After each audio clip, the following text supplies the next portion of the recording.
Hey everyone, good morning.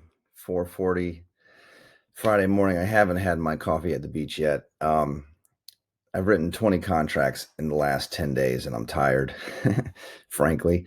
I'm going to take a couple hours today and recharge the batteries and play a little golf. But I want to share a couple things with you I could hope could help you guys in real estate. Um, First of all, if you're in a real estate transaction or know anybody that is friends and family, this applies anywhere in the country, really. Remember when you have a professional inspection, if you're buying something and you hire a professional inspection to check out a house or a condo or something, remember those guys can make mistakes. We're working on a transaction right now, and the inspectors, it's a big 200 plus acre property with multiple homes on it, and the main house, a 3,000 plus square foot house, the inspector came back with a very thick paragraph talking about um, the foundation, which was a stem wall, the foundation was sitting on top of a stem wall. That the foundation was not actually connected to the stem wall. So think about that for a second. The inspector told the buyer, "Hey, this house is not connected to the stem wall." Um, I found a contractor that we could trust to go up there and literally crawl around on his stomach around 3,000 square foot perimeter, only to find out that it was an extremely well built house with bolts every 4 feet, and he took pictures and everything. It was just the inspector just missed it, but it seemed like a huge problem. So just keep that in mind. If you have inspections, dig into those a little bit when they bring some things up. Something else, and this applies across the country as well. Pricing is still really challenging for us as agents. I've been doing this for 19 years. A good example, we had a property this week where the recent sales in that building, it was a condo, were 450 and 460,000. There's a unit under contract asking 485. It's under contract. We're going to assume it's probably somewhere in that range at least. We got a contract for 525.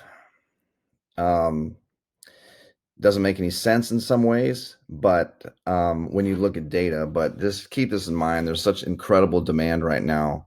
Lines and lines of people that are trying to buy things that you can't price just based off what sold yesterday.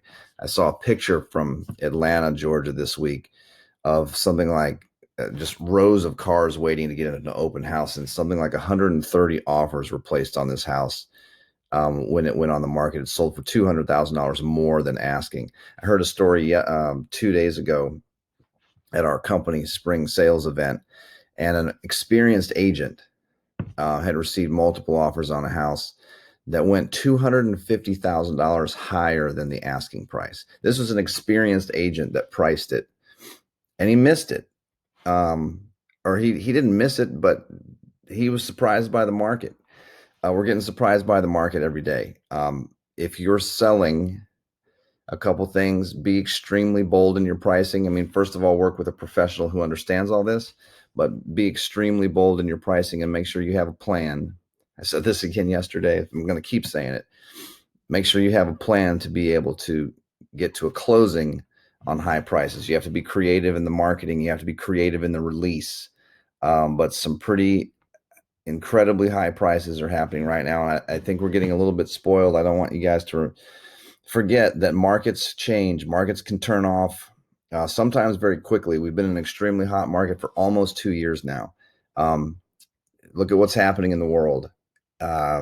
Things can change very, very quickly in markets. And so if you're thinking of selling and you're on the fence about it, I don't know that we've seen a market like this ever, but we certainly haven't seen it since 2004 or 5. And think about that, 15 or 16 years since the kind of intense market that we're in. So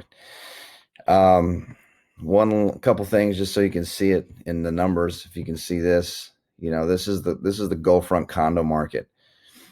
We're at 1 month of inventory, meaning we would sell out of the whole market in a month. 112 units sold in January, only 108 new ones came to the market. Housing's the same way. 1.47 months of inventory. That means we'd sell out of everything in 1.47 months. Those are crazy low numbers. So just think about that. Um, Last thing, personal favor, and then I'm going to play some golf.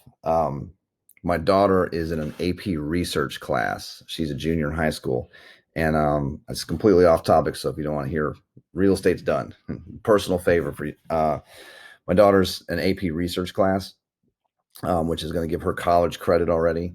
And she's doing this big project that's really pretty much her grade for the year. And it's a like you might think, it's a research project.